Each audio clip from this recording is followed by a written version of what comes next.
Lady reading को पत्र लिखा था हमारी हिंदू महिलाओं ने, कभी पढ़कर देखो। उन्होंने लिखा हमारी कितनी दुर्दशा हुई है, हमारे सामने हमारे बच्चों को, दूध मुहे बच्चों को भाले की नोक पर उछाल करके ऊपर टांग दिया गया। हमारी बेटियों माताओं के साथ में बलात्कार हुए। एक एक माता का बलात्कार करने के लिए 10-10 जिहादी थे और वो 10-10 जिहादी के बीच में फंसी हुई महिला ये सोच रही थी किसके लिए दुख मनाऊं, अपने बेटे के लिए या मेरे शरीर के लिए। बिस्मिल्लाहिर्रहमानिर्रहीम। शुरू अल्लाह के नाम से जो बड़ा दयावान, बड़ा दयालु है।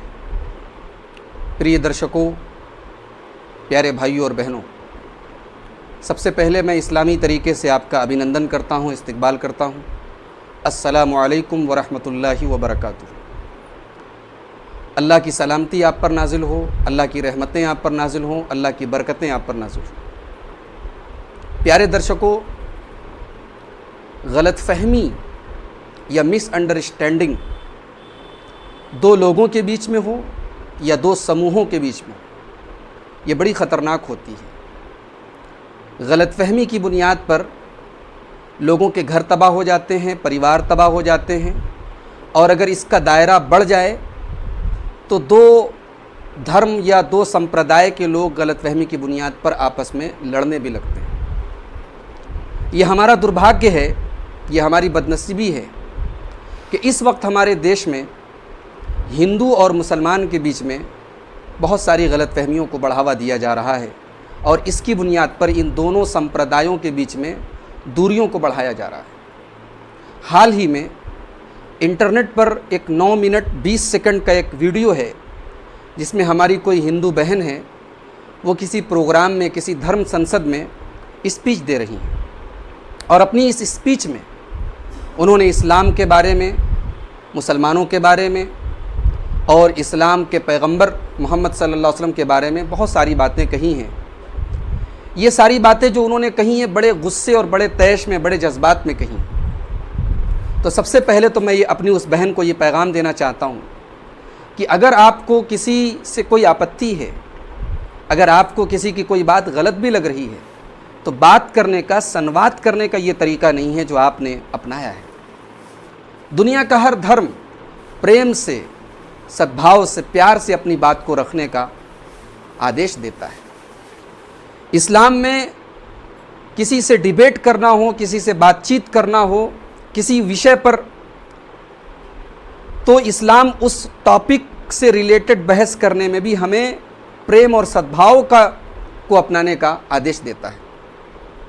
कुरान मजीद में सूरह नहल की आयत नंबर 125 में अल्लाह ताला फरमाता है, उदउ इला सबील रब्बिका बिल हिक्मह वल मौइज़तिल हसनह वजादिलहुम बिल्लती हिय अहसन। अपने रब की तरफ बुलाओ हिकमत के साथ, समझदारी के साथ और बेहतरीन अंदाज में, अच्छे अंदाज में। वजादिलहुम बिल्लती हिय अहसन, और अगर कभी डिबेट करना पड़ जाए, किसी विषय पर चर्चा करनी पड़ जाए, तो बड़े प्यारे और बड़े अच्छे तरीके से चर्चा करो। ये तरीका हमें इस्लाम ने सिखाया है। हम अपनी बहन के उस तैश भरे सवालों का या उसके उन एतराज़ और उसके ऑब्जेक्शंस जो उन्होंने इस्लाम से रिलेटेड किए हैं, हमारी कोशिश होगी कि हम प्रेम के साथ, सद्भाव के साथ, आदर के साथ, सम्मान के साथ उनका जवाब दें। सबसे पहली बात हम ये कहना चाहेंगे कि किसी भी विषय के बारे में जब तक संपूर्ण ज्ञान न हो, आधे अधूरे ज्ञान को लेकर किसी भी विषय के बारे में आदमी बात करेगा तो चोट खाएगा। आप देखिए, अगर एक आदमी मेडिकल साइंस या आयुर्वेद का पूरा ज्ञान ना हासिल करे और डॉक्टर बन जाए, लोगों का इलाज करे, तो कहावत है उर्दू में, नीम हकीम खतरे जान। उससे मरीज़ अच्छे कम होंगे, मरीज़ मरेंगे ज़्यादा। हमारी इस बहन के साथ प्रॉब्लम यही है कि इन्होंने इस्लाम के बारे में अध्ययन ज़रूर किया है, मगर ये आधा अधूरा अध्ययन है, आधा अधूरा ज्ञान है। इन्होंने इस्लाम को, जो उसके ऑथेंटिक सोर्सेज हैं, जो इस्लाम की मूल किताबें हैं, कुरान है, पैगंबर सल्लल्लाहु अलैहि वसल्लम की जो के जीवन पर आधारित जो सही पुस्तकें हैं, और आपकी जो वाणी है जिसको हदीस कहा जाता है, उसको हमारी बहन ने अगर पढ़ा होता तो मुझे विश्वास है कि हमारी बहन ने इस्लाम पर ऐसे एतराज़ात न किए होते, इस्लाम के बारे में ऐसी भाषा प्रयोग न की होती जो हमारी बहन ने की है। ये 9 मिनट 20 सेकंड का ये वीडियो इस समय बहुत वायरल हो रहा है व्हाट्सएप पर, फेसबुक पर, लेकिन मैंने जब इसको चेक किया तो यूट्यूब पर एक चैनल है सत्य सनातन नाम के एक यूट्यूब चैनल पर ये वीडियो तकरीबन 10 मिनट 56 सेकंड का ये कंप्लीट वीडियो है। वीडियो के शुरू में हमारी ये बहन अपनी स्पीच में कहती हैं कि इस्लाम कोई धर्म नहीं है, ये एक राजनीतिक आंदोलन है, एक पॉलिटिकल मूवमेंट है और सत्ता प्राप्त करने के लिए मुसलमान कुछ भी कर सकते हैं। बड़े अफसोस के साथ कहना पड़ता है कि हमारी बहन ने अगर इस्लाम का सही तरीके से अध्ययन किया होता तो इतनी अधूरी बात और इतनी गलत बात, इतनी झूठी बात हमारी बहन की ज़ुबान से न निकलती। इस्लाम एक पूरी जीवन शैली का नाम है मेरे भाइयों और बहनों। इस्लाम एक मुकम्मल लाइफस्टाइल का नाम है। इस्लाम जीवन को कैसे गुजारा जाए, हमारी पत्नी के साथ हमारा कैसा व्यवहार हो, हमारे माता पिता के साथ हमारा कैसा व्यवहार हो, हमारे पड़ोसियों के साथ हमारा कैसा बिहेवियर हो, यहाँ तक कि इस्लाम हमें पेशाब और पाखाना जो हमारे जीवन की, जिसको हम तुच्छ समझते हैं, मामूली समझते हैं, इन सब चीज़ों के, इन सब विषयों के बारे में भी इस्लाम ने जो है हमें जानकारी दी है और इस्लाम के अंदर उसके बारे में भी इस्लामी शिक्षाएं मौजूद हैं। तो इस्लाम के बारे में ये कहना कि ये एक राजनीतिक आंदोलन है, मैं समझता हूँ कि हमारी इस बहन की बहुत बड़ी गलतफहमी है और ये इस्लाम का अध्ययन न करने का नतीजा है। आगे हमारी बहन कहती है कि हर मुसलमान मोहम्मद सल्लल्लाहु अलैहि वसल्लम जैसा बनना चाहता है और उनको अपना आइडियल मानता है। और हमारी बहन ये भी कहती हैं कि आप मोहम्मद साहब का चरित्र पढ़िए, आप कुरान पढ़िए। मैं अपने हिंदू भाइयों से कहती हूँ, बेशक यकीनन बड़ी सच्ची बात कही हमारी बहन ने। मैं हृदय की गहराइयों से अपने तमाम हिंदू भाइयों और बहनों को संदेश देता हूँ कि आप ये बेशक जो है कुरान पढ़िए, आप पढ़िए, मोहम्मद सल्लल्लाहु अलैहि वसल्लम का चरित्र पढ़िए, लेकिन उन लोगों की किताबें जिन्होंने गुस्से में और विरोध में इस्लाम के ख़िलाफ़ किताबें लिखी हैं, याद रखिए कि वो इस्लाम को पढ़ने का सही तरीका नहीं। सलमान रुश्दी को पढ़कर, तस्लीमा नसरीन को पढ़कर आप इस्लाम का पता नहीं लगा सकते। आप मोहम्मद सल्लल्लाहु अलैहि वसल्लम के चरित्र पर उंगली उठाने वाले और आपके ऊपर गलत और झूठे इल्ज़ाम लगाने वालों की पुस्तकें पढ़कर आप इस्लाम का अध्ययन नहीं कर सकते। इस्लाम को पढ़ना है, बेशक आप कुरान पढ़िए, कुरान का हिंदी अनुवाद मौजूद है, कुरान का इंग्लिश ट्रांसलेशन मौजूद है। आप हदीस की किताबें पढ़िए, आप पैगंबर मोहम्मद सल्लल्लाहु अलैहि वसल्लम के जीवन पर आधारित जो सही पुस्तकें हैं वो पढ़िए और उसके बाद आप अंदाज़ा लगाइए कि जो बातें कही हमारी बहन ने, क्या बातें सही हैं।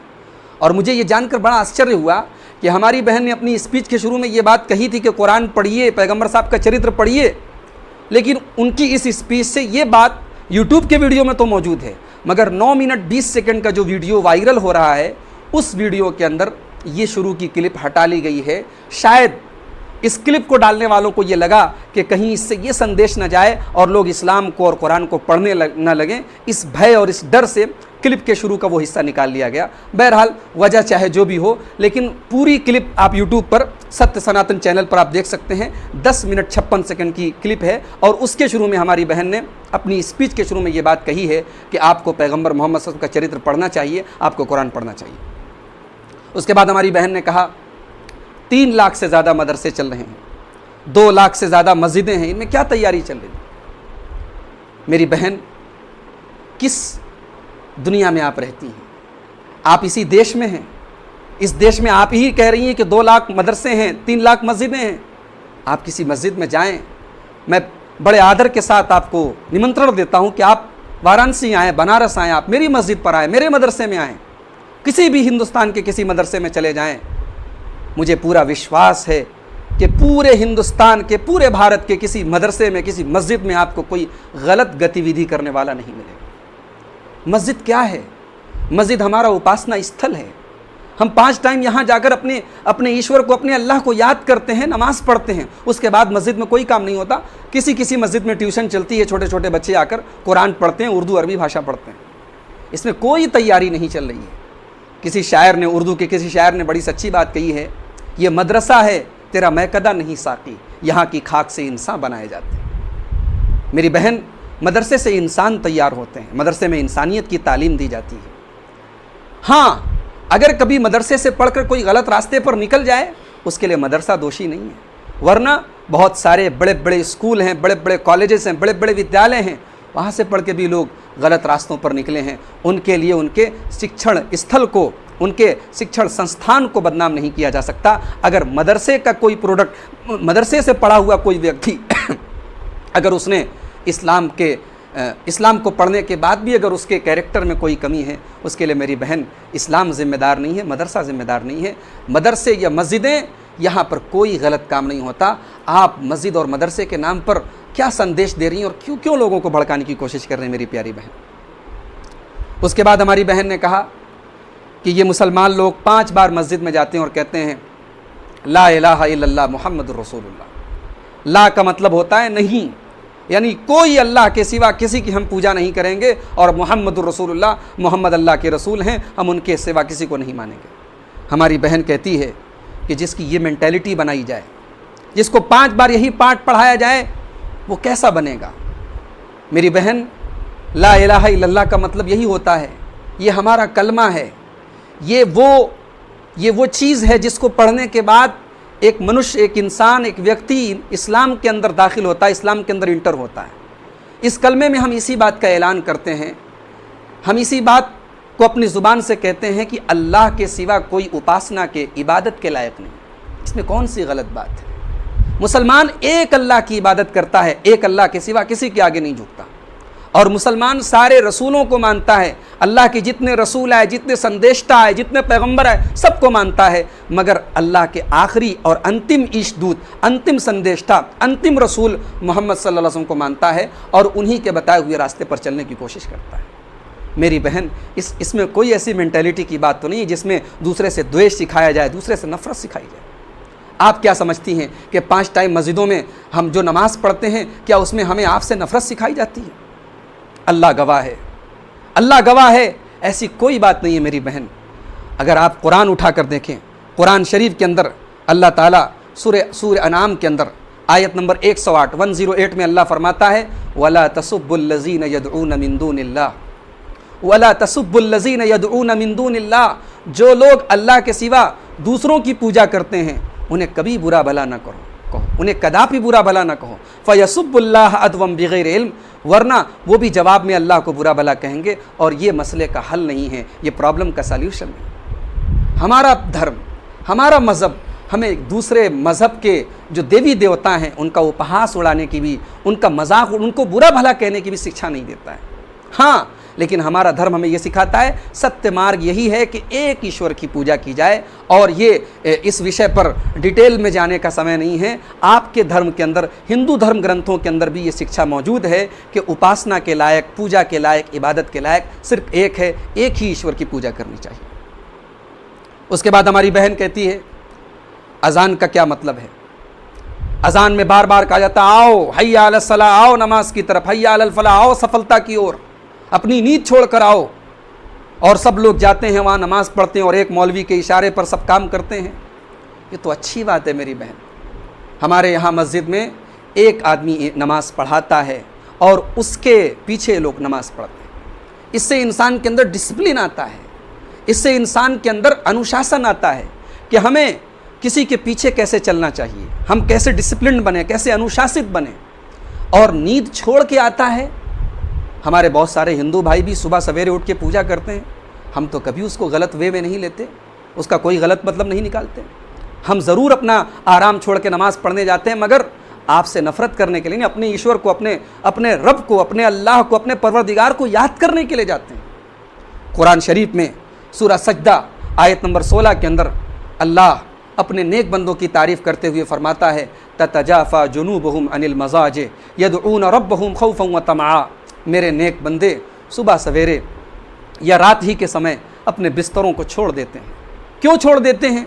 लड़ने के लिए, लड़ाई की तैयारी करने के लिए नहीं। कुरान कहता है यदऊन रब्बहुम खौफ़न व तमआ, वो अपने रब को पुकारते हैं, अपने रब से दुआएं करते हैं, अपने रब के आगे गिड़गिड़ाते हैं, अपने पालनहार के आगे वंदना करते हैं, उससे प्रार्थनाएं करते हैं, उससे डरते हैं, उससे भयभीत होते हैं, उससे आशाएं रखते हैं। मेरी बहन, बड़े अफसोस के साथ कहना पड़ता है, आपने नमाज का भी बिल्कुल उल्टा अर्थ निकाल लिया और उसको जो है दुश्मनों से लड़ने की ट्रेनिंग का नाम दे दिया। उसके बाद हमारी बहन ने कहा कि इनकी मस्जिदों में आयतों का पाठ होता है। आप क्या समझते हैं कि क्या जिस तरीके से हमारे यहाँ मंदिर के घंटे होते हैं वैसे वहाँ नमाज चल रही है? वो नमाज इसलिए पढ़ता है ताकि उसे हमारा विनाश करना है। कोई भी वो हमारे विनाश की बात करता है। हमारी बहन, आपने कभी कुरान को खोल के पढ़ा कि क्या कुरान विनाश की शिक्षा देता है? कुरान कहता है, कुरान में अल्लाह ताला कहता है सूरह बकरा आयत नंबर 83 आयत नंबर 83 में, वक़ूलू लिन्नासि हुस्ना, लोगों से बात करो तो प्रेम पूर्वक बात करो, आदर पूर्वक बात करो, अच्छी बात करो। कुरान कहता है सूरह हुजरात आयत नंबर 11 आयत नंबर 11 के अंदर, ला यस्खर कौमुम मिन कौमिन असा अन यकूनु खैरम मिन, कभी कोई किसी का उपहास न उड़ाए, कोई किसी का मजाक न उड़ाए। कुरान मजाक उड़ाने से मना कर रहा है। कुरान शरीफ में सूरह फुरकान में आयत नंबर 63 में अल्लाह ताला फरमाता है, व इबादुर रहमानिल लज़ीना यमशूना अलल अर्दि हौना, रहमान के बंदे, अल्लाह के बंदे, विशेष बंदे, स्पेशल बंदे वो हैं जो अहंकार नहीं करते, जो घमंड नहीं करते, जो ज़मीन पर नरमी से चलते हैं। मेरी बहन, कुरान हमें अहंकार से रोकता है, कुरान प्रेम की शिक्षा देता है, कुरान लोगों से इंसानियत का बर्ताव करने की शिक्षा देता है। कुरान में सूरह निसा की आयत नंबर 36 में अल्लाह फरमाता है, वअबुदुल्लाह वला तुशरिकू बिही शैया, अल्लाह की इबादत करो, अल्लाह के साथ किसी को शरीक मत करो, अल्लाह की उपासना करो और उसके साथ किसी को साझी न करो। मुसलमान कौन है? अभी आपने कहा कि मुसलमान विनाश करने की बात करता है। देखिए कुरान की आयतों में किसको मुसलमान कहा जा रहा है। मुसलमान वो है जो एक ईश्वर की उपासना करता है, उसका किसी को साझी नहीं ठहराता। वबिल वालिदैन इहसाना, और अपने माता पिता का आदर सत्कार करता है, अपने माता पिता की सेवा करता है। वबिज़िल कुर्बा, और अपने सगे संबंधियों, अपने रिश्तेदारों के साथ अच्छा व्यवहार करता है। वल यतामा, और समाज में जो अनाथ हैं उनके साथ, अनाथ बच्चों के साथ अच्छा बर्ताव करता है, उनका ख्याल रखता है, उनका ध्यान रखता है। वल मसाकीन, जो गरीब लोग हैं, जो निर्धन लोग हैं, उनका ख्याल रखता है। वह अपनी सबील, जो यात्रा में, सफ़र में भटक गए, रास्ता भटक गए, लुट गए, उनकी हेल्प करता है, उनकी मदद करता है। वल जार ज़िल कुर्बा, और अपने पड़ोसियों का ख्याल करता है। हमारे पैगंबर साहब ने फरमाया सल्लल्लाहु अलैहि वसल्लम कि पड़ोसी अगर भूखा हो तो उसको खाना खिलाया जाए। एक अच्छे मुसलमान की पहचान ये है कि उसके घर में अगर सालन बना है, खाना बना है, तो अपने खाने की मात्रा को बढ़ा दे ताकि उसका पड़ोसी भी खाना खा ले। कुरान क्या कह रहा है? जिस कुरान की आयतों के पाठ पर आप एतराज़ कर रही हैं, जिस कुरान की आयतों के पाठ से आपको प्रॉब्लम है, वो कुरान हमें क्या सिखा रहा है कि अपने पड़ोसी का ख्याल रखो, उसके भी तुम्हारे ऊपर हक, उसका भी हक है, उसका भी अधिकार है। और आगे क्या कहा? वल जारिल जुनूबी, पड़ोसी का धर्म मत देखो, पड़ोसी दूसरे संप्रदाय का, दूसरे धर्म का है तो क्या हुआ, वो तुम्हारे अच्छे व्यवहार का उतना ही हकदार है जितना तुम्हारे धर्म का पड़ोसी है।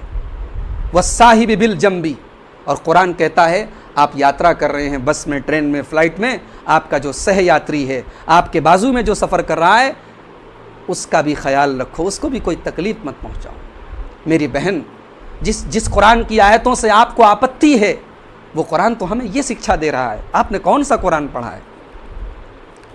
उसके बाद हमारी बहन कहती है उनको हमारी गाय से प्रॉब्लम नहीं है, उनको हमारे धर्म से प्रॉब्लम नहीं है, उनको हमारे अस्तित्व से प्रॉब्लम है। जब तक एक भी हिंदू बचा है उनको प्रॉब्लम है, उनको तब तक लगातार जिहाद करने के लिए कहा गया है, उनको लगातार हमारी माँ बहनों के साथ दुराचार करने के लिए कहा गया है। मेरी बहन, दुराचार करना एक औरत के साथ, एक महिला के साथ, चाहे वो मुस्लिम हो या गैर मुस्लिम हो, इस्लाम में इसको सख्ती से हराम करार दिया गया है, मना किया गया है। इसके ऊपर इस्लाम में सज़ा तय की गई है।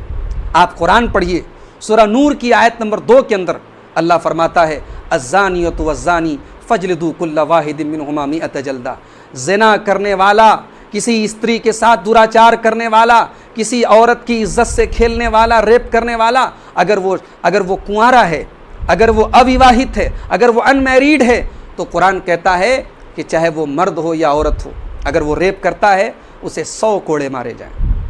इस्लाम 100 कोड़े की सज़ा सुनाता है। और अगर विवाहित व्यक्ति या विवाहित स्त्री अगर दूसरे मर्द या औरत के साथ संबंध बनाती है और इस तरीके से गलत काम करती है, तो कुरान और इस्लाम के अंदर उसकी सज़ाए मौत है। मेरी बहन, जो इस्लाम धर्म के फ़र्क के बग़ैर धर्म के फ़र्क के बगैर औरत के साथ दुराचार करने वाले को इतनी सख्त और कठोर सज़ा देने की शिक्षा देता है, वो इस्लाम क्या कभी ये शिक्षा देगा कि दूसरों की औरतों के साथ दुराचार करो? अरे इस्लाम तो वो धर्म है जो ये कहता है कि औरत के किरदार पर, औरत के कैरेक्टर पर, औरत के चरित्र पर अगर कोई उंगली उठाता है, झूठा इल्ज़ाम लगाता है, तो कुरान कहता है फजलिदूहुम समानीन जल्दा, उन्हें 80 कोड़ों की सज़ा दो। एक औरत के चरित्र की इतनी कीमत है, इतना उसका मूल्य है इस्लाम में कि औरत के चरित्र पर उंगली उठाने वाले को 80 कोड़े की सज़ा है इस्लाम के अंदर। उसके बाद हमारी बहन ने यह कहा कि इनका रोज़ा हमारे नवरात्र के जैसा नहीं है। हम नवरात्र में दुर्गा की कल्पना करके अपने जीवन में उसको उतारने की कोशिश करते हैं, लेकिन इनके यहाँ मोहम्मद सल्लल्लाहु अलैहि वसल्लम ने जितनी लड़ाइयाँ लड़ी सब रोज़े की हालत में लड़ी। और ये रोज़ा इसलिए रखते हैं कि ताकि लड़ाई के मैदान में भूखा रहना होगा और उसमें तकलीफ़ होगी, उसे बर्दाश्त करने के लिए ये रोज़ा रखते हैं। मेरी बहन, रोज़ा हम क्यों रखते हैं, इसका जवाब भी आप कुरान के अंदर देख लें। सूरह बकरा की आयत नंबर 183 में, आयत नंबर 183 में अल्लाह फरमाता है, या अय्युहल्लज़ीना आमनू कुतिबा अलैकुमुस्सियामु कमा कुतिबा अलल्लज़ीना मिन क़ब्लिकुम लअल्लकुम तत्तक़ून। ऐ ईमान वालो, तुम पर रोज़ा इसलिए तुम्हारे लिए अनिवार्य किया गया है ताकि तुम्हारे दिल में अल्लाह का, ईश्वर का, तुम्हारे पालनहार का डर पैदा हो, उसका डर पैदा हो। उसके डर की वजह से खाना हमारे सामने मौजूद है, जल हमारे सामने मौजूद है, लेकिन हम टच भी नहीं करते, हम छू भी नहीं सकते। इससे हमारे दिल में ये विश्वास पैदा होता है, ये जज्बा पैदा होता है कि हम उसके कहने पर चलेंगे और उसने हमारे लिए जिन चीज़ों का उपयोग मना किया है, जिन चीज़ों को उपयोग करने से उनका उपयोग नहीं करेंगे, उसके बताए हुए रास्ते पर चलेंगे। ये रोज़ा का उद्देश्य है मेरी बहन। हाँ, पैगम्बर सल्लल्लाहु अलैहि वसल्लम के ज़माने में आपने कहा कि सारी लड़ाइयाँ रोज़े की हालत में लड़ी गई, ये भी आपकी गलत जानकारी है। आपको जिसने भी जानकारी दी, गलत जानकारी दी। हाँ, दो लड़ाइयाँ मोहम्मद सल्लल्लाहु अलैहि वसल्लम के जीवन में, एक पहली जो लड़ाई हुई थी आपके और आपके दुश्मनों के बीच में, जिसको हम बद्र की लड़ाई के नाम से याद करते हैं, वो इसी रमज़ान के महीने में हुई थी। और जब मक्का पर आपने विजय प्राप्त की थी और मक्का में आप अपने साथियों के साथ आपने प्रवेश किया था, वो समय भी रमज़ान का था। ये दो लड़ाइयों का उल्लेख मिलता है। बाकी आपके जीवन में बाकी लड़ाइयाँ रमज़ान के महीने में रोज़े की हालत में नहीं लड़ी गई। और ये रोज़ा बिल्कुल हमें इस बात की शिक्षा नहीं देता, बल्कि रोज़ा हमें क्या सिखाता है? हमारे पैगम्बर मोहम्मद सल्लल्लाहु अलैहि वसल्लम ने फरमाया, सही बुखारी जो हमारी हदीस की सबसे ऊँची किताब मानी जाती है, सही बुखारी में हदीस नंबर 1904 देखें मेरी प्यारी बहन, अल्लाह के प्यारे नबी फरमाते हैं कि अगर कोई रोज़े की हालत में है, अगर कोई रोज़े की अवस्था में है, तो किसी से कोई गंदी बात न करे, किसी से गाली गुलोज न करे। फ़इन साबहु अहदुन औ क़ातलहु, अगर कोई खुद से पहल करके हमसे गाली गुलोज करे, हमसे लड़ाई करे, फ़लयकुल इन्नी साइम, तो हमें प्रतिक्रिया भी नहीं करनी है, हमें उसकी गाली के जवाब में भी गाली नहीं देनी है। हमें चुपचाप ये बोल देना है कि भाई मैं रोज़े से हूँ, मैं आपकी गंदी भाषा का जवाब गंदी भाषा से नहीं दे सकता। जिस रोज़े का उद्देश्य आपने लड़ना झगड़ना बताया है, वो रोज़ा हमारे पैगंबर साहब फरमाते हैं कि लड़ाई से रोकने के लिए और अपने आप को ऐसी ट्रेनिंग देने के लिए कि हमारा जो ज़मीर है, हमारी जो अंतरात्मा है, वो स्वच्छ हो जाए और हम एक ईश्वर की उपासना करने वाले बन जाएं। इसलिए इस रोज़े को हमारे लिए अनिवार्य किया गया।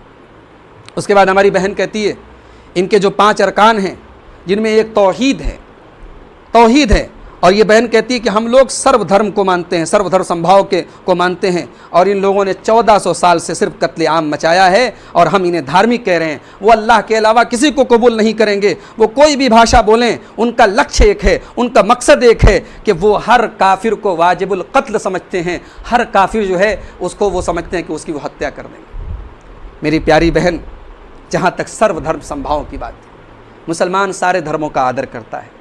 हमारे इस्लाम ने कहीं पर भी कुरान में नहीं लिखा कि आप दूसरे धर्म के लोगों को गाली दें, लेकिन हाँ, हम एक ईश्वर की उपासना करते हैं और इसी को सत्य मानते हैं। इसी का नाम तौहीद है। तौहीद का मतलब एक ईश्वर को, सिर्फ एक ईश्वर को मानना, और इसका जो अपोजिट है वो शिर्क है। इस्लाम की नज़र में सबसे बड़ा दुनिया का पाप ये है कि हम अपने पालनहार, अपने सृष्टिकर्ता, अपने रचनाकार को छोड़कर हम दूसरों की पूजा करें। हम अपने बनाए हुए ईश्वर बना ले, अपने बनाए हुए भगवान बना ले, अपने बनाए हुए खुदा बना ले और उनकी हम पूजा करें। इस्लाम की नज़र में ये सबसे बड़ा पाप है। मगर इस्लाम कतई हमें ये शिक्षा नहीं देता कि हमारे इस धर्म को जो न माने हम उससे घृणा करें, उससे नफरत करें, उससे द्वेष रखें। बिल्कुल नहीं मेरी बहन, इस्लाम में कहीं पर भी ज़ोर ज़बरदस्ती से किसी को कलमा पढ़ाने की शिक्षा नहीं दी गई है। और मैं आपको बताऊं कि सारे धर्म सही हैं, कोई भी धर्म अपना लो, सही सीधे सत्य मार्ग पर चलोगे, ये शिक्षा तो हिंदू धर्म में भी नहीं। हिंदू धर्म की बड़ी पवित्र पुस्तक है श्रीमद् भगवत गीता। हमारे हिंदू भाई बड़ा आदर और सम्मान करते हैं, हम भी इस किताब का सम्मान करते हैं। अगर आप श्रीमद् भगवत गीता का अध्याय 16 उठा कर देखें, उसका श्लोक नंबर 66 उठा के देखें, श्री कृष्ण कहते हैं अर्जुन से, सर्वधर्मान परित्यज्य मामेकं शरणं व्रज अहम त्वा सर्वपापेभ्यो मोक्षयिष्यामि मा शुचः। श्री कृष्ण कहते हैं सारे धर्मों को त्याग दे और परमेश्वर की शरण में आ जा। सारे धर्मों को छोड़कर अपने पैदा करने वाले परमेश्वर की शरण में आ जा, वो तुझे तमाम पापों से मोक्ष दे देगा और फिर तुझे शोक करने की, गम करने की कोई आवश्यकता नहीं पड़ेगी। मेरी बहन, ये शिक्षा तो हिंदू धर्म की भी नहीं है कि सारे धर्म सत्य हैं। सत्य एक ही धर्म हो सकता है और इस्लाम ये कहता है कि सत्य धर्म मैं हूँ, क्योंकि मैं तुझे तौहीद के रास्ते पर, एक ईश्वर के रास्ते पर लेकर आ रहा हूँ। और एक मुसलमान प्रेम के साथ अपनी ये बात दूसरों तक दे सकता है। हमारे देश में भी हमें इसका संवैधानिक अधिकार प्राप्त है। हर मुसलमान को इस बात का पूरा अधिकार प्राप्त है कि वो किसी भी हिंदू भाई को, किसी भी क्रिश्चियन भाई को इस्लाम की तालीम समझा सकता है, इस्लाम के बारे में बता सकता है। आप माने अच्छी बात है, ना माने हमें आपसे तब भी प्रेम करना है, आपसे घृणा करना, आपसे नफरत करना, ये हमारे इस्लाम ने हमें नहीं सिखाया। उसके बाद हमारी बहन ने गांधी जी पर क्रिटिसाइज़ करते हुए कहा कि हमारे यहाँ जो राम धुन है, जिसमें कहा जाता है रघुपति राघव राजा राम पतित पावन सीता राम, उसमें एक लाइन जोड़ दी गई कि ईश्वर अल्लाह तेरो नाम, सबको सन्मति दे भगवान। ये गांधी जी ने जोड़ा था। ये राम धुन जो हमारे हिंदू धर्म में बड़ी इसका महत्व है, उसमें ये जो एक लाइन है कि ईश्वर अल्लाह तेरो नाम, सबको सन्मति दे भगवान, ये गांधी जी ने जोड़ा था। हमारी बहन को इस पर भी एतराज़ है। ठीक है, गांधी जी का एक नज़रिया था, उनकी एक आइडियोलॉजी थी कि ईश्वर अल्लाह तेरो नाम, हमें इस पर कोई एतराज़ नहीं है। ये आप गांधी जी पर एतराज़ करें, लेकिन गांधी जी के नाम पर आप इस्लाम पर एतराज़ कर रही हैं मेरी बहन, ये मुनासिब नहीं है। उसके बाद आपने कहा, मेरी बहन ने कहा, ईश्वर और अल्लाह को एक कहते हैं, जबकि हमारा ईश्वर दयालु और कृपालु है। जबकि अल्लाह कुरान में कहता है जो अल्लाह को नहीं मानता, जो जिब्रील को नहीं मानता, जो मिकाइल को नहीं मानता, वो काफिर है और काफिर वाजिबुल कत्ल है। मैं अपने तमाम हिंदू भाइयों को और हमारे जो दर्शक हमारी बात सुन रहे हैं, मैं पहली तो ये गलतफहमी ये दूर करना चाहता हूँ कि काफिर क्या है। ये काफिर का लफ्ज़ आम तौर से हमारे बहुत सारे हिंदू भाई इसको एक गाली समझते हैं, और काफिर का जब लफ्ज़ आता है, ये शब्द आता है, तो ऐसा लगता है कि गाली दे दी गई। काफिर का मतलब होता है डिसबिलीवर, ना मानने वाला। इस्लाम ने या कुरान ने दो व्याख्याएं की हैं, लोगों के दो समूह बताएं, एक बिलीवर है, एक डिसबिलीवर है। जो तौहीद पर चले, जो एक ईश्वर की उपासना करे, वो मुस्लिम है, वो मोमिन है, और जो इस पर ना चले वो काफिर है। सिंपल, एक बिलीवर है, एक डिसबिलीवर है, एक मोमिन है, एक काफिर है। कुरान की नज़र में या हदीस की नज़र में या इस्लाम की नज़र में कतई कहीं भी कदापि एक काफिर को बुरा भला नहीं कहा गया। काफिर गाली नहीं है मेरे भाइयों। और हमारी बहन ने जो कहा कि अल्लाह, हमारा ईश्वर दयालु है और अल्लाह जो है लड़ाई झगड़े की बात करता है, हमारी प्यारी बहन, हम तो अपनी बातचीत का जब आरंभ करते हैं तो हमारा पहला सेंटेंस होता है बिस्मिल्लाहिर्रहमानिर्रहीम, शुरू अल्लाह के नाम से जो बड़ा दयालु है, बड़ा कृपालु है। हम कुरान पढ़ते हैं, इसी से शुरुआत करते हैं। हमारे अल्लाह के नामों में सबसे ऊंचा नाम जो हमें कुरान में अल्लाह के, हमारे रब के, हमारे परवरदिगार के, हमारे पालनहार के जो 99 नेम्स हमें बताए गए हमारे कुरान और हदीस में, उसमें सबसे ऊंचा नाम रहमान माना जाता है, जिसका मतलब होता है मर्सीफुल, जिसका मतलब होता है बेनिफिसेंट, जिसका मतलब होता है सब पर दया करने वाला। ऐसा कैसे हो सकता है कि पैदा करे वो सबको, रोजी रोटी सबकी चलाए, वो दया चंद खास लोगों पर करे? उसकी दया, उसकी कृपाएं तो सब पर है मेरी बहन। और जहाँ तक आपने जिस कुरान की आयत की पर टिप्पणी की है कि अल्लाह को नहीं मानता वो काफिर है, आपने सूरह बकरा की आयत नंबर 98 की तरफ इशारा किया है। अल्लाह ताला सूरह बकरा आयत नंबर 98 में कहता है, मन काना अदुव्वन लिल्लाहि व मलाइकतिही व जिब्रीला व मीकाला फ़इन्नल्लाहा अदुव्वुल लिल काफ़िरीन। जो अल्लाह का दुश्मन है, जो अल्लाह के फरिश्तों का दुश्मन है, जो जिब्रील का दुश्मन है, जो मीकाइल का, ये जिब्राइल और मीकाइल ये अल्लाह के दो फरिश्तों का नाम है। ये देयर आर टू एंजल्स, ये अल्लाह के दो फरिश्ते जिन्हें ईश दूत कहा जाता है या फरिश्ता कहा जाता है, एंजल्स कहा जाता है इंग्लिश में। तो दो फरिश्तों का नाम यहाँ लिया गया कि जिब्रील के दुश्मन है, मीकाइल के दुश्मन है। असल में इस आयत का एक कॉन्टेक्स्ट है, एक बैकग्राउंड है। ये आयत कब उतरी? मक्का में जो हमारे पैगंबर सल्लल्लाहु अलैहि वसल्लम की बातों का विरोध कर रहे थे, आपके शत्रु बन गए थे। जब हमारे पैगंबर सल्लल्लाहु अलैहि वसल्लम ने कुरान की आयतें उनको पढ़ के सुनाई और ये बताया कि ये अल्लाह की तरफ से जिब्रील नाम के एक फरिश्ते ने ये बातें आके मुझे बताई हैं, तो उन लोगों ने जिब्रील के बारे में गलत लैंग्वेज इस्तेमाल की, बैड लैंग्वेज यूज़ की, अभद्र भाषा का प्रयोग किया। यहूदी हालांकि बहुत सारे फरिश्तों को मानते हैं, लेकिन इस फरिश्ते को, जिब्रील को गाली देते थे। तो अल्लाह ने कहा कि अगर कोई एक फरिश्ते को भी बुरा भला कहता है या नहीं मानता है या उसके बारे में अभद्र भाषा का प्रयोग करता है, तो गोया वो ईश्वर को नहीं मानता। तो मेरी बहन, इसमें कहीं पर भी ये तालीम और ये शिक्षा नहीं दी गई है, इसमें आपको कहीं बुरा भला नहीं कहा गया और ये कहीं नहीं कहा गया है कि जो अल्लाह को ना माने उसको कत्ल कर दो। उसके बाद हमारी बहन ने कहा कि इनके कुरान में लिखा है सूरह तौबा में, जब रमज़ान का महीना ख़त्म हो जाए तो इनको घात लगा के कत्ल करो। सूरह तौबा पढ़ो, हमारी बहन बार बार कहती है।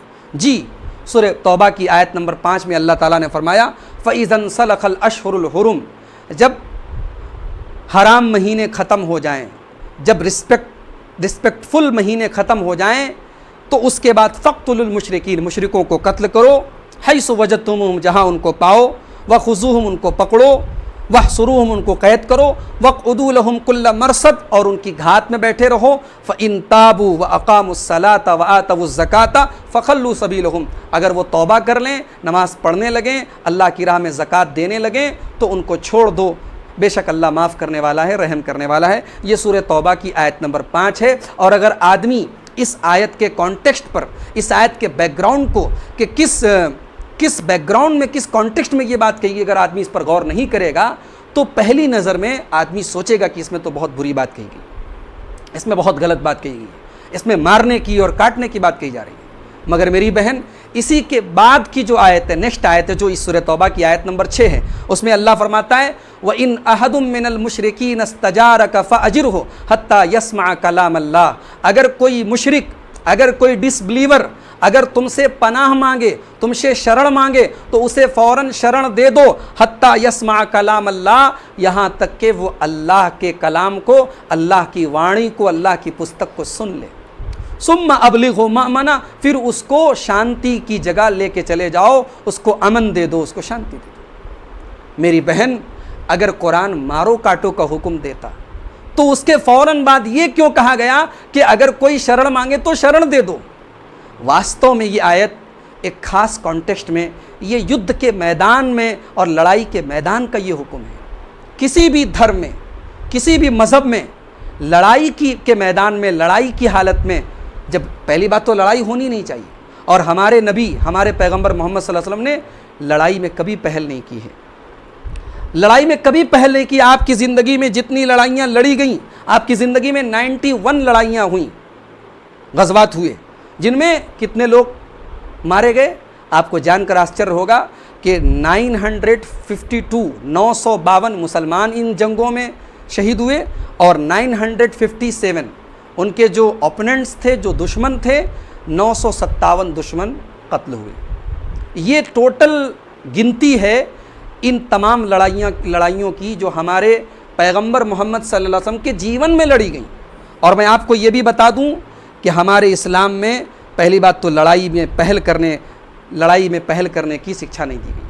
अल्लाह ताला ने कुरान में फरमाया, सूरह हज के अंदर आयत नंबर 39 और 40 में फरमाया, अल्लज़ीना उख़रिजू मिन दियारिहिम बिग़ैरि हक़्क़िन इल्ला अन यक़ूलू रब्बुनल्लाह, कि लड़ाई की इजाज़त, लड़ाई और युद्ध की परमिशन उनको दी जा रही है। उज़िन लिल्लज़ीना युक़ातलूना बिअन्नहुम ज़ुलिमू, जिन पर अत्याचार किया गया है, जिनको उनके घरों से निकाला गया है, जिन पर जुल्म हुए हैं, उनको लड़ाई दी जा रही है कि तुम अपने जुल्म के जवाब में अब तुम हथियार उठा सकते हो।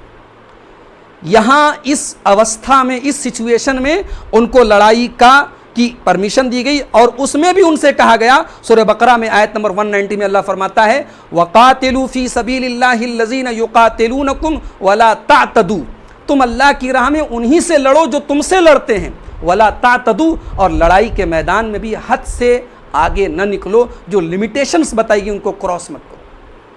मेरी बहन, लोग कहते हैं कि everything is fair in love and वार, युद्ध के मैदान में सब कुछ जायज़ होता है, मगर आपको जानकर आश्चर्य होगा कि युद्ध के मैदान में, पहली बात तो युद्ध होना नहीं चाहिए, अगर युद्ध हो जाए तो युद्ध के मैदान में भी इस्लाम ने क्या शिक्षा दी है। अबू दाऊद शरीफ, उसमें हदीस नंबर 2614 हदीस का नंबर है। प्यारे नबी फरमाते हैं, वला तक़्तुलू शैख़न फ़ानिया, जंग के मैदान में भी किसी अधेड़ व्यक्ति को, किसी विद्ध व्यक्ति को जो बूढ़ा हो चुका है, उसको उसकी हत्या नहीं कर सकते आप। वला तिफ़लन, किसी छोटे बच्चे की हत्या नहीं कर सकते। वला सगीरन, किसी बच्चे को जो लड़ाई के काबिल नहीं, छोटा है, लड़ नहीं रहा आपसे, उससे नहीं मार सकते आप। वलम रअतन, और किसी औरत पर आप हाथ नहीं उठा सकते। ये वो शिक्षा है जो जंग के मैदान में दी जा रही है। जो खाने काबा है, जो अल्लाह की इबादत का पहला घर है, जो इब्राहीम अलैहिस्सलाम ने मक्का की धरती पर बनाया था, उसके आसपास 7 बार परिक्रमा करते हैं, तवाफ़ करते हैं। ये हमारी उपासना का एक तरीका है मेरी बहन। वहाँ कोई नफरत की, घृणा की और आपसे लड़ने की कोई ट्रेनिंग नहीं दी जाती। किसने आपको बताया? आप बिला सबूत के झूठा इल्ज़ाम लगा के किसी धर्म की एक इबादत का उपहास उड़ा रही हैं, उसको गलत कह रही हैं। हम आपकी यात्राओं का, आपके चारों धामों का हम सम्मान करते हैं। आप इस्लाम को ना माने, लेकिन कम से कम इस्लाम पर आरोप तो न लगाएं। इस्लाम के बारे में या इस्लाम की इबादतों के बारे में गलत बातें तो न बोलें। उसके बाद हमारी बहन ने कहा कि ये धर्म मिटेगा, आप रूहें जाएंगी और तुम्हारे नाम से दुनिया कांपेगी। उसके बाद इन्होंने कहा कि इनका जो है, इनकी जो नमाज होती है वो खिलाफत का मिनी ट्रायल है। एक खलीफा बिठाएंगे और उसका राज मानेंगे। और हमारा देश जब आज़ादी के लिए लड़ रहा था तो ये लोग खिलाफत के लिए लड़ रहे थे। तुर्की से खिलाफत गई तो इन्होंने इसका गुस्सा हमारी हिंदू औरतों पर उतारा। हमारे सामने दूध मुँहे बच्चों को भाले की नोक पर टांगा गया, औरतों के साथ दुराचार किया गया और एक एक औरत का दुराचार 10-10 जिहादियों ने किया। सबसे पहली बात तो मैं अपनी बहन से ये कहना चाहूँगा कि जो खिलाफत आंदोलन था वो धार्मिक भी था और राजनीतिक भी था। उसका एक मकसद था, चूँकि हमारे इस्लाम में कहा गया है कि आप पूरी उम्मत का एक खलीफा होना चाहिए, पूरी कम्युनिटी का एक हेड होना चाहिए, और इसमें कोई गलत बात नहीं। दुनिया की हर कम्युनिटी अपना किसी को हेड मानती है, गुरु मानती है। हमारा इस्लाम ये कहता है कि पूरी दुनिया के मुसलमानों का एक खलीफा हो, और ये सिस्टम चला आ रहा था। लेकिन तुर्की के अंदर जो लास्ट खलीफा जो था, जब उसको हटा दिया गया तो उसके खिलाफ, उसके विरोध में एक आंदोलन चलाया गया कि दोबारा फिर से खिलाफत कायम हो और हम पूरे दुनिया के मुसलमानों का एक खलीफा हो। उसके लिए खिलाफत आंदोलन चलाया गया और इसमें कोई गलत बात नहीं थी। भारत में जो अंग्रेज़ थे, अंग्रेज़ों को भी भारत से निकालने में मुसलमानों ने, बिल्कुल मुसलमान आगे आगे थे। और अगर ये सिर्फ एक धार्मिक लड़ाई होती, खिलाफत मूवमेंट, खिलाफत आंदोलन, तो गांधी जी का सहयोग इसे प्राप्त न होता। गांधी जी ने खुद इसे सहयोग दिया और हिंदू मुस्लिम एकता का प्रतीक बना। और गांधी जी ने जो असहयोग आंदोलन चलाया वो भी इसी का एक पार्ट और हिस्सा था। मेरी बहन, इतिहास की व्याख्याएं अपने मन से न कीजिए, इतिहास को नफ़रत के चश्मे से न देखिए। और मैं 2 मिनट के लिए अगर मान लूँ आपकी बात कि चलो अगर इतिहास में कुछ ऐसी चीज़ें हुई कि एक दूसरे के साथ गलत हुआ, तो आज क्या हम इतिहास की बुनियाद पर हम फिर वही काम करेंगे? हम हिंदू मुसलमान को मारेगा, मुसलमान हिंदू को मारेगा। औरतों के साथ अगर रेप किया गया, आपने जैसा कि बताया, हालांकि इतिहास मेरा विषय नहीं है, मैं अरबी भाषा का एक शोध छात्र हूँ, संस्कृत भाषा मैंने पढ़ी है, ये इतिहास मेरा विषय नहीं है। लेकिन चलिए हम अगर 2 मिनट के लिए आपकी बात मान लें कि ऐसा कुछ हुआ, तो हिंदू मुसलमान के साथ गलत करे तो भी गलत है मेरी बहन, मुसलमान हिंदू के साथ करे तो भी गलत है।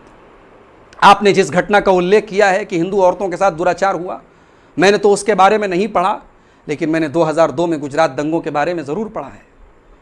हमने मीडिया की वो खबरें देखी, वो तस्वीरें देखी हैं, छोटे छोटे बच्चों को जिस तरीके से माँओं के पेट से निकाल के भालों पर उनको उछाला गया था। ये भी जुल्म था, ये भी क्रूरता थी। और अगर कभी इतिहास के पन्ने उलट कर देखें, अगर कभी मुसलमानों ने ये काम दूसरों के साथ किया तो वो गलत है। याद रखें, अगर मुसलमान ने किसी भी ज़माने में कोई गलत काम किया है, उसके लिए इस्लाम जिम्मेदार नहीं। इस्लाम एक सच्चा धर्म है, सत्य धर्म है। इस्लाम को पढ़ने के लिए हमें मुसलमानों को नहीं, इस्लाम की किताब कुरान को और पैगंबर मोहम्मद सल्लल्लाहु अलैहि वसल्लम की सीरत को पढ़ना पड़ेगा। मेरी बहन, इस्लाम तलवार से नहीं फैला है। इस्लाम जिहाद और जिहाद इस्लाम के अंदर सच्चाई के लिए लड़ने का नाम है। इस्लाम मारो काटो का नाम नहीं है। आप अगर इतिहास पढ़ के देखें, दुनिया में एक कौम पैदा हुई थी तातारियों ने मुसलमानों को बहुत मारा था। बगदाद जैसा शहर, सीरिया का इराक का बगदाद, इराक का कैपिटल था उस ज़माने में, मुसलमानों का कैपिटल था। पूरे बगदाद को तबाह कर दिया गया, छोटे छोटे बच्चों को मारा गया, बड़ी बड़ी लाइब्रेरियाँ जला दी गई, नदियों का पानी लाल हो गया मुसलमानों के खून से। मगर बाद में उन्हीं तातारियों ने जब इस्लाम को पढ़ा तो मुसलमानों को गले लगाया, इस्लाम को स्वीकार कर लिया। हमारे इसी भारतवर्ष में सदियों से मुसलमान यहाँ ताजिर के रूप में अरब से आते थे और इस्लाम की सच्चाई को देखकर, इस्लाम के अंदर जो मानवता, जो एकता और जो इंसानियत बताई गई है, उसको देखकर हज़ारों लाखों लोगों ने इस्लाम कबूल किया। मेरी बहन, इस्लाम की व्याख्या अपने तरीके से मत कीजिए। मैं आपको आज इस वीडियो के माध्यम से बड़े प्रेम के साथ, आपसे बड़ी नम्रता के साथ आपसे निवेदन करता हूँ, आपसे विनती करता हूँ कि कुरान को पढ़िए और पढ़ने के बाद फैसला कीजिए कि क्या कुरान उसी की शिक्षा दे रहा है जिसकी आपने बात कही है। अगर आपके पास कुरान की कोई ओरिजिनल कॉपी ना हो, मेरा ईमेल एड्रेस इस वीडियो के साथ लिखा हुआ है agsalafy@gmail.com। आप मुझे ईमेल कीजिए अपना एड्रेस, और हमारे जो भी हिंदू भाई बहन अगर कुरान की प्रति प्राप्त करना चाहते हैं, अगर पैगंबर मोहम्मद सल्लल्लाहु अलैहि वसल्लम के जीवन पर कोई पुस्तक चाहते हैं, मैं पूरा सहयोग करूंगा और आपको इस्लाम के बारे में जो भी जानकारी चाहिए मैं दूंगा। मेरे भाइयों, मेरी बहनों, मैं आपको ये नहीं कहता कि आप इस्लाम कबूल ही कर लें। इस्लाम वही स्वीकार करता है जो इस्लाम को समझता है और जिसके दिल में, जिसके हृदय में ये बात बैठ जाती है कि हाँ, इस्लाम सत्य धर्म है। लेकिन आप इस्लाम को माने या ना माने, ये आपकी अपनी इच्छा के ऊपर है। इस्लाम में ला इकराहा फिद्दीन, हमारे कुरान में कहा गया ला इकराहा फिद्दीन। धर्म के मामले में, मज़हब के मामले में ज़ोर ज़बरदस्ती नहीं है। लेकिन कम से कम आप पढ़ें, दुर्भावनाएं तो ना पैदा करें, मिसकंसेप्शंस तो ना पैदा करें, मिसअंडरस्टैंडिंग ना पैदा करें। पैगंबर, हमारी बहन ने बार बार मोहम्मद अल्लाह का रसूल है इस तरीके से नाम लिया। दुनिया के करोड़ों लोग जिन्हें अपना आदर्श मानते हैं, उनका नाम आप ऐसे तरीके से ले रही हैं, यानी बड़े घटिया तरीके से आप उच्चारण कर रही हैं उनके नाम का।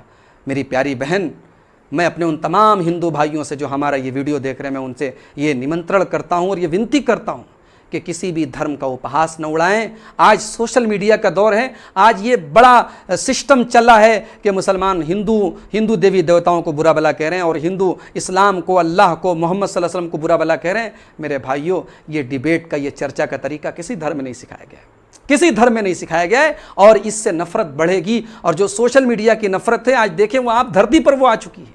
आज हिंदू मुसलमानों को मार रहे हैं, जहां मुसलमानों को मौका मिल रहा है वो उनके साथ ज्यादती कर रहे हैं। ये गलत है। ये हमारी जो साझा विरासत है, जो सदियों की विरासत इस देश की रही है, जो गंगा जमुना संस्कृति और तहजीब रही है, मेरे भाइयों, मेरी बहनों, ये उसको मिटाने की एक कोशिश है। अंतिम वाक्य के तौर पर मैं यही कहना चाहूँगा, मैं अल्लाह से, अपने ईश्वर से ये दुआ करता हूँ कि इस्लाम के बारे में हमारी इस बहन के हृदय से, इसके दिमाग से ये मिसकंसेप्शंस निकल जाएं, ये इस्लाम को सही तरीके से समझ ले। अल्लाह ताला हमारी इस बहन को बुद्धि दे, इनको सही समझ दे, और हमारे उन तमाम भाइयों को जो आज सोशल मीडिया पर कैंपेन चला रहे हैं या इस्लाम के ख़िलाफ़ एक्टिविटीज़ कर रहे हैं, इस्लाम के ख़िलाफ़ लोगों को भड़का रहे हैं, धर्म के नाम पर लोगों में नफ़रत और द्वेष फैला रहे हैं, सबको ईश्वर बुद्धि दे, सही समझ दे, यही हमारी कामना है। आप सबका दिन अच्छा गुजरे, यही हमारी कामना है। अस्सलामु अलैकुम व रहमतुल्लाहि व बरकातुहू।